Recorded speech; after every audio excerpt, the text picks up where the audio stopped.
உள்ளே வந்தாலே positive energy feel பண்ண முடியுதுங்க. இதுதான் நம்ம தலைவர் சூப்பர் ஸ்டாராக வந்து மெடிடேட் பண்ணுவார். கண்ணு முன்னாடி ஒரு உருவம் வந்துச்சுங்க, கூப்பிடுதுங்க. வேற எப்படி போடும் வழிகாட்டு. நம்ம தலைவர் ரஜினிகாந்த் சொன்ன மாதிரி மகாவதார் பாபாஜிக்கு ஏதோ பவர் இருக்கு. அந்த குகையில கண்ணை மூடிட்டு உட்காந்தா நம்ம உடம்புக்குள்ள ஏதோ பண்ணுதுங்க. எனக்கு தெரிஞ்சு ஒரு மகாவதார் பாபாஜியா கூட இருக்கலாம். இவங்க ரஜினிகாந்த் ஃப்ரெண்ட் தான். மகாவதார் பாபாஜியை காண செல்லும் போது நடந்த அமானுஷ்யங்கள். இதுல என்ன ஹைலைட்னா, குகைக்குள்ள இருக்கிற பாறைகள்லாம் தொடரும்போது ஏதோ ஒரு எனர்ஜி உடம்புல பாஸ் ஆன மாதிரி ஃபீல் ஆச்சு. ஆள் நடமாட்டமே இல்லாத பாதை.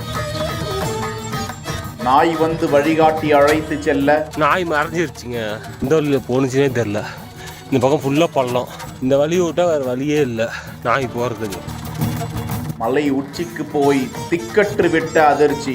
ஒரு ஒளி மாதிரி தெரியுது. ஒளி மட்டும் பளிச்சுன்னு தெரியுது. என்ன ஒளின்னு தெரியல. பாபாஜி கோவிலின் அருமையும் அதற்கு எப்படி செல்ல வேண்டும் என்கிற வழிகாட்டுதலும். அந்த குகையில கண்ணை மூடிட்டு உட்காந்தா நம்ம உடம்புக்குள்ள ஏதோ பண்ணுதுங்க. இந்த இடத்த நம்ம காமிச்சதுக்கு நம்ம தலைவர் சூப்பர் ஸ்டாருக்கு நன்றி சொல்லணும். கடவுள் தேடிய பயணம் போங்க ஆரம்பிக்கலாம். பாபாஜி குகைக்கு நீங்கள் செல்ல விரும்பினால் முதலில் விமானம் மூலமாகவோ ரயில் மூலமாகவோ டெல்லியை அடைந்து விட வேண்டும்.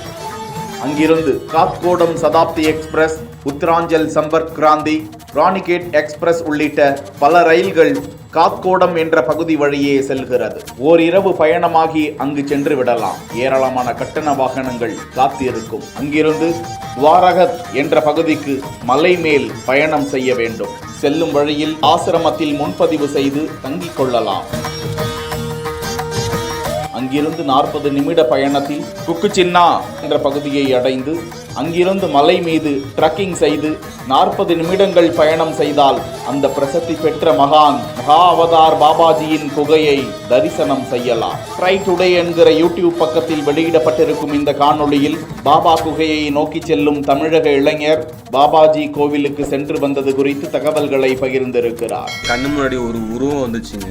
அவர் மகாவதார் பாபாஜின்னு கேட்டீங்கன்னா எஸ், அவர் தான்.